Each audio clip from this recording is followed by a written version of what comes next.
इसमें कोई शक नहीं है।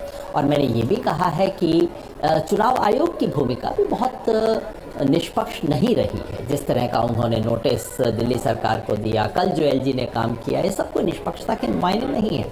सवाल ये है कि इससे दिल्ली के वोटर पे क्या असर पड़ा।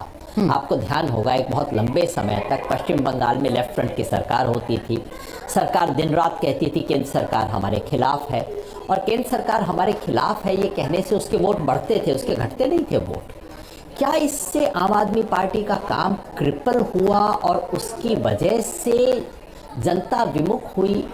मुझे लगता है इसमें आम आदमी पार्टी की तरफ से दो तीन चीज़ें रही। पहला, आप भी जानते हैं एनके सिंह जी, और इस बात को ईमानदारी से कहना चाहिए कि ये जो लिकर स्कैम है ये कोई कोरी कल्पना नहीं है, ये स्कैम था। अब इस स्कैम में डायरेक्टली अरविंद का, मनीष का हाथ है कि नहीं है वो एक अलग सवाल है, इसको कोर्ट तय करेगा। लेकिन स्कैम तो हुआ था और जनता को ये चीज़ पता लग जाती है। और ये जो शीश महल वाली बात है, ये ज़रूर है कि प्रधानमंत्री भी ऐसे काम करते हैं, वो मीडिया दिखाता नहीं है, लेकिन एक ईमानदारी के प्लैंक के ऊपर सत्ता में आने वाला मुख्यमंत्री ये काम करता है, जनता की आंख में ये चीज़ें खटकती हैं। और फिर बीजेपी के पास क्षमता है उस बात को बार बार दिखाने की, 100 बार दिखाने की। बिल्कुल, ये गलती हुई। दूसरा, एलजी जो कर रहा था उसका एक अलग तरीके से मुकाबला करने की बजाय आम आदमी पार्टी ने उसको हर दिन का ड्रामा बना दिया, और दिल्ली की जनता एक तरह से उससे त्रस्त हुई, क्योंकि एलजी की तरफ से एक तरफा पॉलिटिकल व्यवहार हो रहा था, इसमें तो कोई संदेह ही नहीं है। लेकिन क्या आम आदमी पार्टी उसको बेहतर तरीके से हैंडल कर सकती थी? ये सवाल है जिस पे हमें विचार करना है। ठीक है, लेकिन योगेंद्र सर, आम आदमी पार्टी का जब उदय हुआ तो वो सिर्फ दिल्ली के मतदाताओं की आशा और उम्मीद नहीं थी, देश के एक बड़े तबके की आशा और उम्मीद थी कि देश में एक बड़ा राजनीतिक परिवर्तन आ रहा है। आज की जो टैली है, आपको लगता है कि उन तमाम उम्मीदों के लिए एक बड़ा झटका है?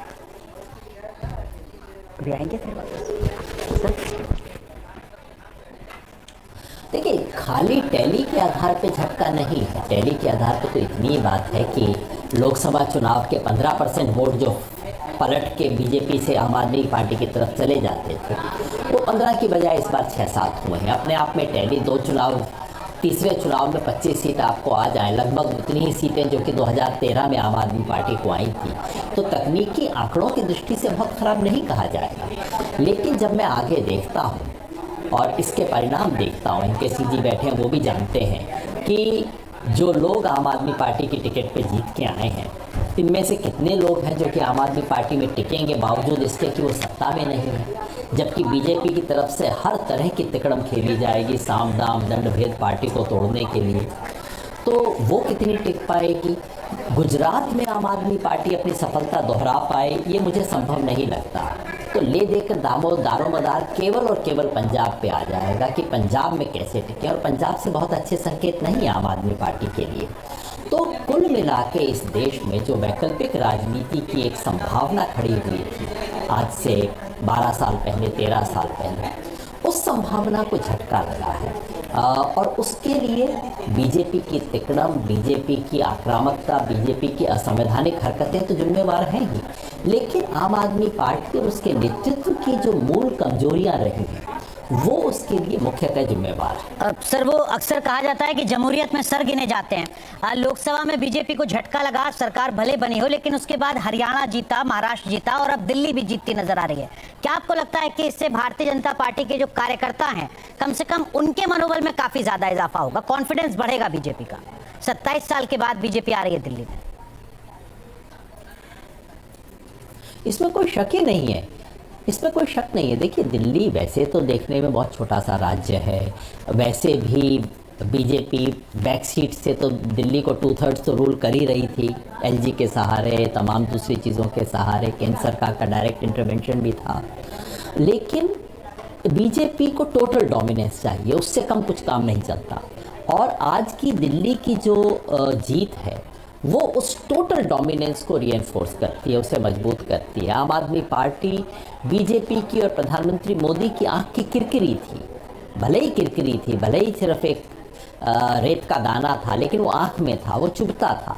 तो उस किरकिरी को निकाल के बीजेपी की जो पॉलिटिकल टोटल डोमिनेंस का जो अभियान है वो मजबूत होता है, उसमें कोई संदेह नहीं। और इसलिए लोकतंत्र को बचाने की उम्मीद रखने वाले, उसका संकल्प रखने वाले लोगों की चुनौती भी बढ़ती है आज के बाद, इसमें कोई संदेह नहीं। ठीक है सर, दो सवाल और है मेरे। एक तो ये कि भारतीय जनता पार्टी ने दिल्ली में चुनावी जीत हासिल करके एक और बड़ी लकीर उपेक्षा की वो खड़ी कर दी है। वो कह रहे हैं कि 3 साल में हम यमुना को साफ कर देंगे, वो जो तमाम वादे हैं उनको हम पूरा कर देंगे।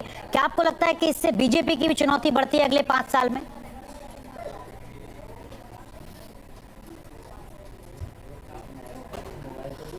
देखिए, सच्चाई ये है कि शायद बीजेपी को वोट देने वाले भी जानते हैं कि ना यमुना साफ़ होने वाली है। यमुना साफ़ करना चाहती बीजेपी। आप देख लीजिए गंगा कितनी साफ़ हो गई है, वहाँ तो सरकार है ना, केंद्र की और दोनों सरकारें हैं। तो वोट देने वाले भी जानते हैं कि कोई गंगा साफ़ होने वाली नहीं है। वोट देने वाले भी जानते हैं कि कोई भ्रष्टाचार ख़त्म होने वाला नहीं है। जब आम आदमी पार्टी नहीं कर पाई तो बीजेपी क्या ख़त्म करेगी। ये हो सकता है वोट देने वालों की इतनी अपेक्षा ज़रूर रही हो कि केंद्र सरकार और राज्य सरकार में जो रोज़ रोज़ की किचकिच होती है ये ख़त्म हो जाएगी। और मैं समझता हूँ कि बीजेपी के लिए पहली चुनौती तो यही होगी कि आम आदमी पार्टी ने जो कुछ जन कल्याण की चीज़ें की थी उन्हें बनाए रखना, खास तौर पर स्कूल में, हेल्थ के मोर्चे पे, इन दोनों पे आम आदमी पार्टी ने पुरानी सरकारों से बेहतर काम किया था, उसे बना के रखना उनके लिए एक चुनौती रहेगी। ठीक है सर, एक आखिरी सवाल वो ये कि इन नतीजों को कांग्रेस के लिहाज से आप कैसे देखते हैं आने वाले वक्त में?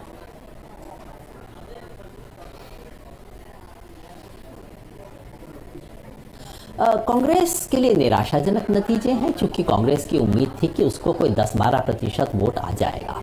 जीतने बीतने की बात तो कहने की थी, 10-12% की उनकी उम्मीद थी। और कांग्रेस को लग रहा था कि मुस्लिम मतदाता और दलित मतदाता उसके साथ आ जाएगा। लेकिन देखिए, जो बुनियादी चीज़ है वो ये, मुस्लिम वोट कांग्रेस के प्रति सहानुभूति भले ही रखे, वोट नहीं देगा जब तक उसे ये नहीं दिखेगा कि दूसरे लोग वोट दे रहे हैं। और वो दूसरे वोट लाने में कांग्रेस असमर्थ रही। कांग्रेस का जो एक पुराना अपना आधार था, दलित में, झुग्गी झोंपड़ी में, दिल्ली के गरीब में, उसे पाने में कांग्रेस असमर्थ रही है। और उसके लिए सबक सीधा है, चुनाव से 5 महीने पहले कुछ करने से काम नहीं चलता।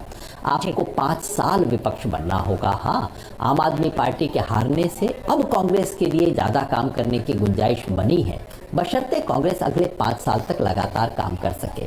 फिलहाल ये नतीजा निराशाजनक ही माना जाएगा। चलिए, बहुत बहुत शुक्रिया सर जुड़ने के लिए, और आज के जो ये अभी तक के नतीजे और रुझान हैं दिल्ली के, उनका क्या मतलब है ये दर्शकों को समझाने के लिए बहुत बहुत शुक्रिया योगेंद्र सर। हमारे साथ एक और खास पैनल जुड़ रहा है। हमारे साथ राजीव बब्बर साहब हैं भारतीय जनता पार्टी से, अजय उपाध्याय जी हैं कांग्रेस पार्टी से, और पुष्पेंद्र श्रीवास्तव जी एक बार फिर जुड़ चुके हैं हमारे साथ आम आदमी पार्टी से। आप तीनों का रुख करेंगे, लेकिन उससे पहले मनोज सर, ये जो टैली है आज की, ये भी बता रही है कि जिसे वेलफेयर स्कीम कहिए या फ्रीबीज कहिए, वो जारी रहेंगी इंडियन पॉलिटिकल सिस्टम में। हाँ, देखिए, ऐसा है कि जो फ्रीबीज जो एग्जिस्टिंग फॉर्म में है उसकी शुरुआत भी दिल्ली से ही हुई थी। जिस समय अरविंद केजरीवाल चुनकर आए तो उन्होंने सबसे पहले कहा कि भाई हम 200 यूनिट फ्री देंगे, और कि जो बिजली है वो फ्री देंगे, पानी फ्री देंगे, और महिलाओं को हम बस में फ्री ट्रैवल कराएंगे।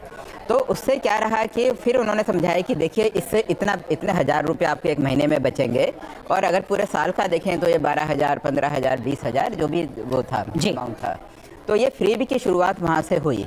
फिर उसके बाद बाकी जो पॉलिटिकल पार्टियां हैं, बीजेपी और कांग्रेस, उन्होंने बाकी स्टेट्स में उन्होंने जब देखा कि ये तो एक बहुत ही सक्सेसफुल फार्मूला है, तो उन्होंने सीधा कैश जो वोटर है उनके अकाउंट में ट्रांसफ़र करना शुरू कर दिया। लाडली वो बहन योजना, या किसी भी नाम से, झारखंड, कर्नाटक, ये हो गया जैसे महाराष्ट्र, मध्य प्रदेश।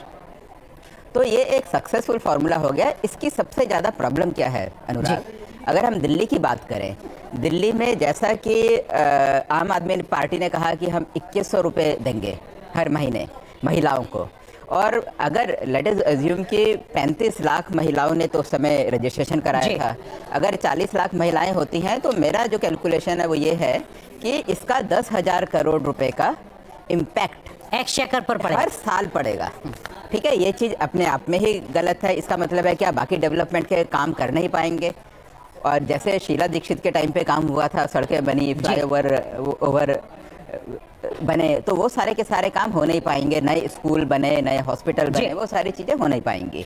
और और दूसरी चीज़ क्या होती है कि जब आप फ्रीबीज देते हैं तो ये इसका नंबर बढ़ता रहता है। जैसे अभी उन्होंने बोला 21 से, तो बीजेपी ने बोला तो आप कह रहे हैं ये और बढ़ेगा? ये बढ़ेगा, क्योंकि क्या होता है कि 5 साल में जो वोटर है उसको आदत पड़ जाती है कि भाई 2100 रुपए तो कुछ और नया चाहिए उसको। और नया करने को है क्या, 2100 को आप 3000 करो, 4000 करो। सर, राजीव बब्बर जी हमारे साथ है, वो कुछ कहना भी चाह रहे हैं। और राजीव बब्बर जी, पहले तो आपको शुभकामनाएं।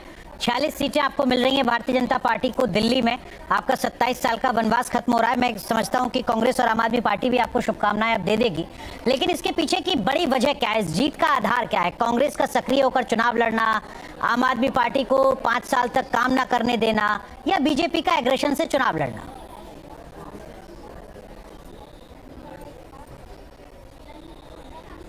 देखिए, सबसे पहले